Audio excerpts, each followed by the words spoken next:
आप YouTube channel देख रहे हैं। मैं इमरान खान हूँ। मियां नवाज शरीफ साहब ने ये 2 ट्वीट क्यों किए, इसके पीछे की पूरी कहानी, और मियां साहब इस नौबत यहाँ तक क्यों पहुँची कि मियां साहब को इतना डिटेल में जाके इतना सख्त मौक़िफ़ लेना पड़ा, ये सारी तफसीलात मैं आपके सामने रखूँगा।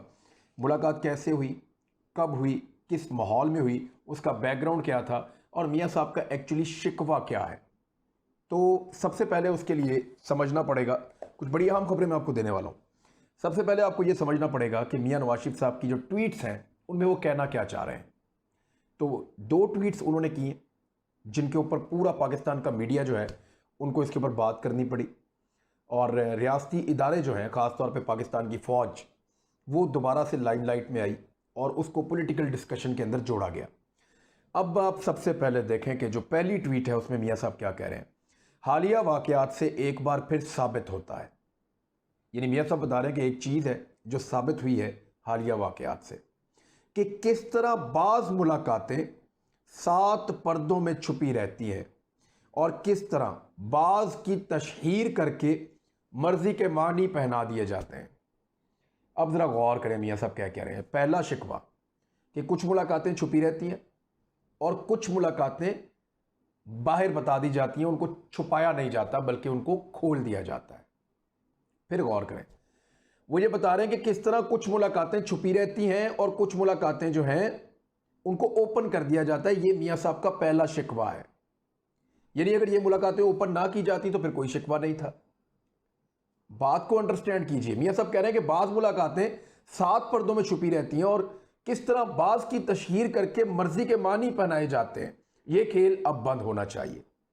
आज मैं अपनी जमात को हदायत जारी कर रहा हूं कि आईने पाकिस्तान के तकाज़ों और खुद मुसल्लह अफवाज को अपने हलफ की पासदारी याद कराने के लिए आइंदा हमारी जमात का कोई रुकन इनफरादी, इज्तमाई या ज़ाती सतह पर अस्करी और मुतल्लिका एजेंसियों के नुमाइंदों से मुलाकात नहीं करेगा।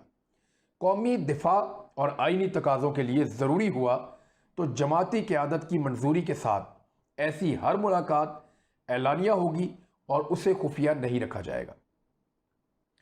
इसमें मियां साहब ने 2-3 बातें की हैं बड़ी इंपॉर्टेंट। एक, उन्होंने कहा कि उनका जो पहला एतराज़ है वो ये है कि जो खुफिया मुलाकातें रहती हैं उन्हीं की तरह अगर आप इन मुलाकातों को भी, जिनका अब तस्करा हो गया, मोहम्मद ज़ुबैर साहब जाके मिले, साबिक गवर्नर सिंध हैं, नवाज शरीफ साहब के बहुत करीबी हैं, वो जाकर मिले आर्मी चीफ से, और ये मुलाकातें जो हैं वो किस मौके पे हुई और उन दिनों में दीगर कौन से मामला चल रहे थे और उस वक्त कौन सी डेवलपमेंट्स हो रही थी, ये बहुत ज़रूरी है आपके लिए जानना। अच्छा, अब इसमें हुआ ये कि मियां साहब की पहली जो शिकायत है वो ये है कि अगर खुफिया रखा जाता है इन मुलाकातों को तो मुझे कोई एतराज़ नहीं था, और ना उन्होंने कभी एतराज़ किया है। तो ये एतराज़ यहाँ से शुरू होता है कि बाद मुलाकातें आप छुपा देते हैं, बाद मुलाकातें आप बता देते हैं, ये ज़्यादती है और ये खेल अब बंद होना चाहिए। हमें लेवल प्लेइंग फील्ड मिलनी चाहिए। यानी जैसे शहबाज शरीफ साहब की मुलाकातें छुपी हुई हैं, वो मिलते रहते हैं, उनके भाई हैं, उनको पता है। जैसे ख्वाजा आसिफ की मुलाकातें छुपी हुई हैं, मिलते रहते हैं। जैसे बिलावल भुट्टो जरदारी की मुलाकातें छुपी हुई हैं, जैसे मौलाना फजलुर रहमान की मुलाकात छुपी हुई है, और बहुत सारे लोगों की मुलाकातें छुपी। इसी तरह वो चाह रहे थे कि मोहम्मद ज़ुबैर साहब की मुलाकात भी छुपी रहे। शिकवा ये है कि ये मुलाकात बताया क्यों गया, इस मुलाकात के बारे में इसका जवाब आगे जाके आ जाएगा, लेकिन मियां नवाज शरीफ साहब का पहला शिकवा ये है। दूसरा ये है कि उन्होंने कहा कि आज के बाद फिर हम नहीं मिलेंगे आपके साथ, हमारी आपकी कुट्टी हो गई। अब वो कुट्टी क्यों होगी वो भी मैं आपको बताता हूं। और तीसरा, उन्होंने ये कहा कि ज़ाती नौइयत में भी कोई जाके, अगर किसी का दोस्त, भाई, कोई रिश्तेदार, कोई जानने वाला भी अगर कोई फौज के अंदर किसी अहम ओहदे पे पहुंच गया है तो वही वो पार्टी को बता के मिलेगा, और वैसे मिलने की कोई वजह अगर ना हो तो आप मिलेंगे भी नहीं। तो ये इस किस्म की एक पाबंदी आयद कर दी है मियां नवाज शरीफ साहब ने पाकिस्तान की फोर्सेस के ऊपर, यानी फोर्सेस को उनका बाइकआउट किया एक तरह से। बड़ा मायूब लफ्ज़ है, लेकिन पाकिस्तान की फोर्सेस का मियां नवाज शरीफ साहब ने अपनी पार्टी के थ्रू बाइकआउट किया कि खुफिया मुलाकात नहीं करेंगे या वैसे आपको नहीं मिलेंगे, लेकिन जब मिलेंगे ढोल पीट के और जो है वो खुल ढुल के आपको मिलेंगे। ठीक बात। अब आ जाए उस दिन हुआ क्या था। ये 2 मुलाकातें हुई हैं मोहम्मद ज़ुबैर साहब की आर्मी चीफ से, और इससे पहले कोई और मुलाकात उनकी रिपोर्ट नहीं हुई। कोई लगातार ये मिलते जुलते भी नहीं रहते। असद उमर साहब के बेटे की शादी थी, मैं भी उसमें इन्वाइटेड था, वहां पे हेलो हाय हुई थी आर्मी चीफ से मोहम्मद ज़ुबैर साहब की। लेकिन इसके बाद मोहम्मद ज़ुबैर साहब ने दरख्वास्त की।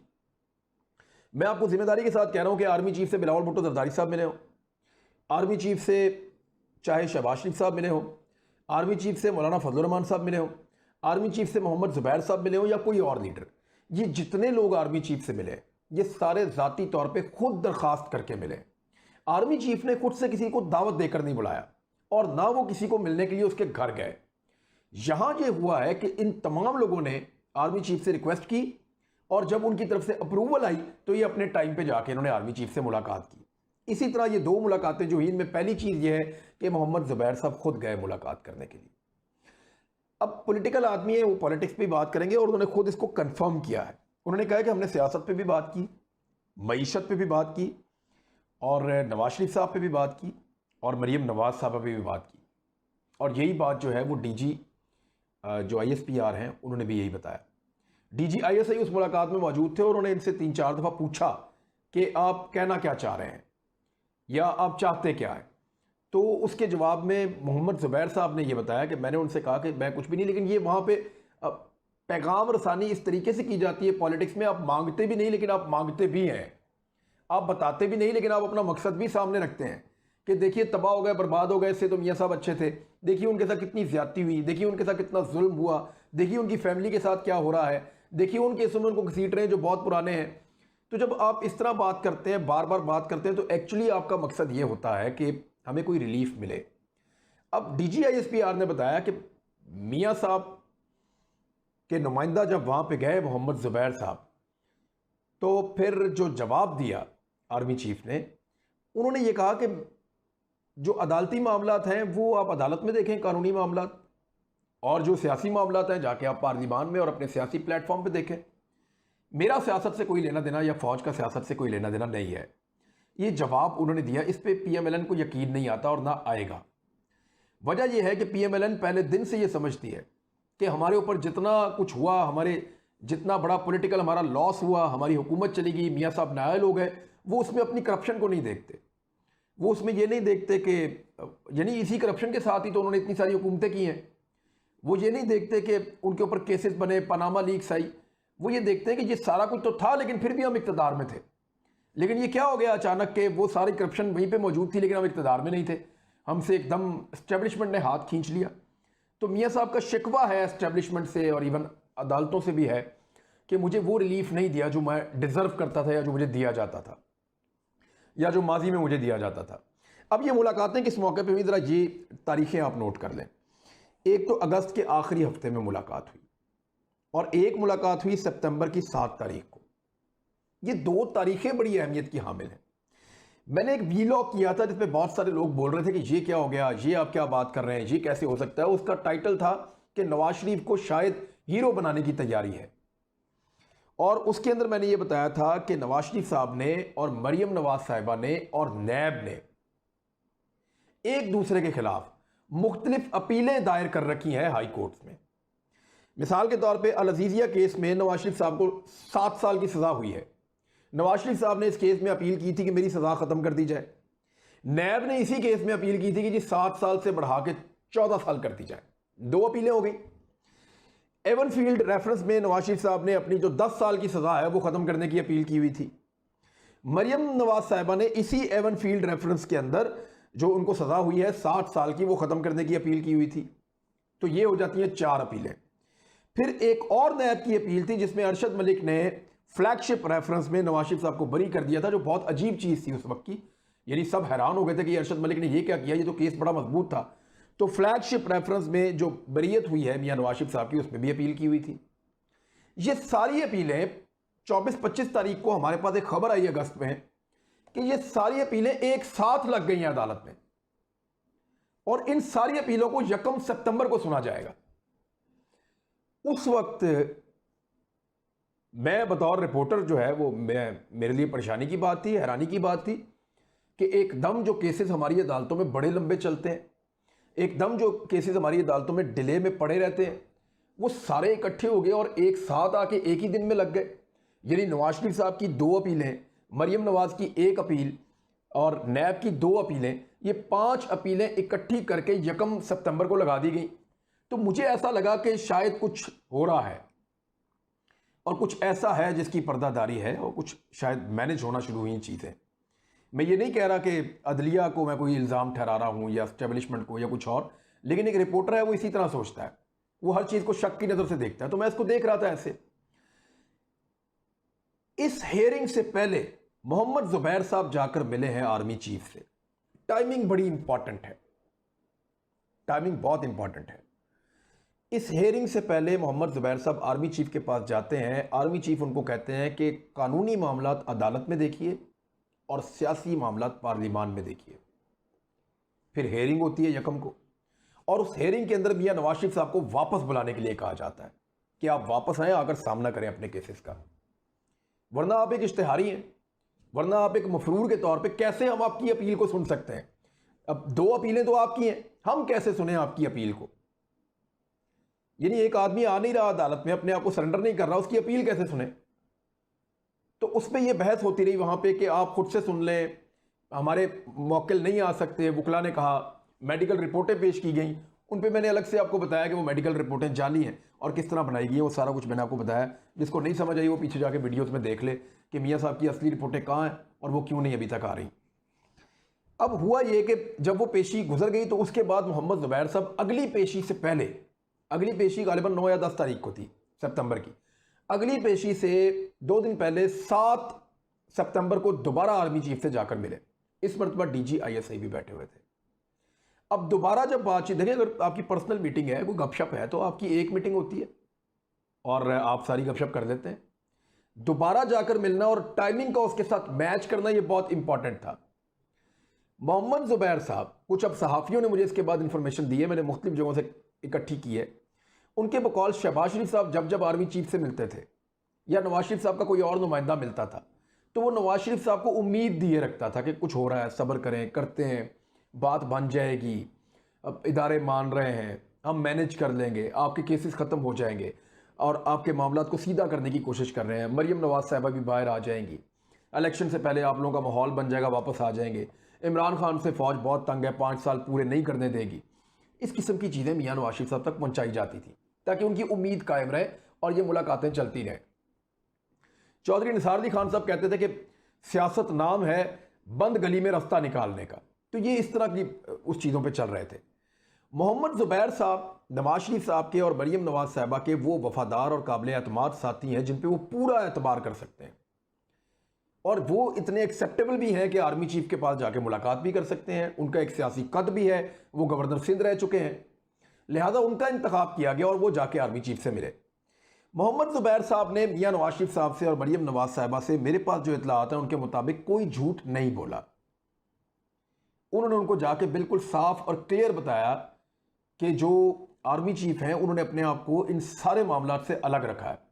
वो ये कह रहे हैं कि मेरा कोई लेना देना नहीं है, आप कानूनी मामलात अदालत में देखें, आप सियासी मामलात पार्लिमान में जाकर देखें या अपने सियासी प्लेटफॉर्म्स के ऊपर देखें, और फौज को इन चीज़ों के अंदर ना घसीटें। अब इसका मतलब है कि साफ नो कि मैं आपकी कोई मदद नहीं कर सकता, यानी सादा लफ्ज़ों में कहें तो कोई NRO आपको नहीं मिल सकता, हम आपकी मदद नहीं कर सकते। अब ये कानूनी मामला तो ऐसे हैं और पाकिस्तान के बेशतर सियासतदानों के ऐसे हैं कि आप किसी को भी पकड़ें तो वो जवाब नहीं दे सकता अपनी दौलत का, जिसको मर्जी पकड़ लें। आप 90-80% लोगों को पकड़े, वो अपनी दौलत, हमारे सहाफ़ियों में बहुत सारे जवाब नहीं दे सकते अपनी दौलत का, सियासतदान नहीं दे सकते अपनी दौलत का, ब्यूरोक्रेट नहीं दे सकते अपनी दौलत का जवाब, और इवन तो बहुत सारे एस्टेब्लिशमेंट के लोग अपनी दौलत का जवाब नहीं दे सकते।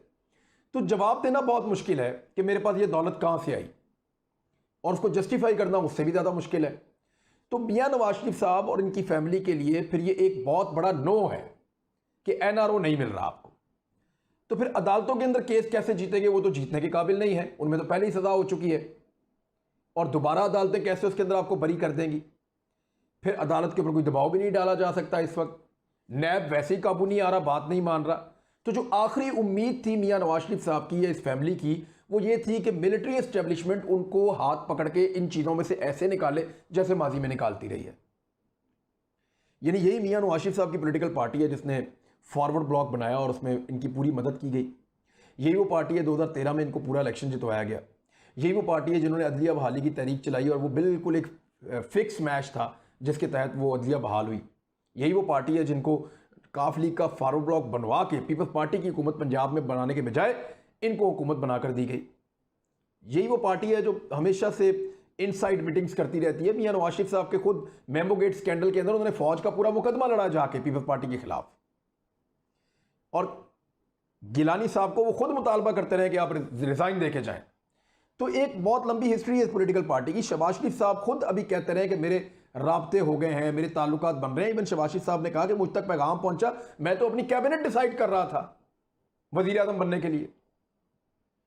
तो ये चीजें बड़ी क्लियर हैं कि ये मीटिंग्स करते रहे हैं, लेकिन इन मीटिंग्स के बाद नवाज शरीफ साहब का जो रवैया था और जिस तरीके से यानी उनको पता चल गया कि अब तो कश्तियां जलाने का वक्त आ गया है, हमें गिरफ्तारी नजर आ रही है, मेरी बेटी भी गिरफ्तार हो जाएगी केसेस में, मेरे रिश्तेदार भी गिरफ्तार हो जाएंगे, मेरा भाई और उसके बच्चे भी गिरफ्तार हो जाएंगे, तो मेरे पास बच्चे का क्या? मुझे ये इश्तिहारी कर देंगे, मैं बाहर बैठा रहूंगा, तो क्या मैं खामोश बैठा रहूं?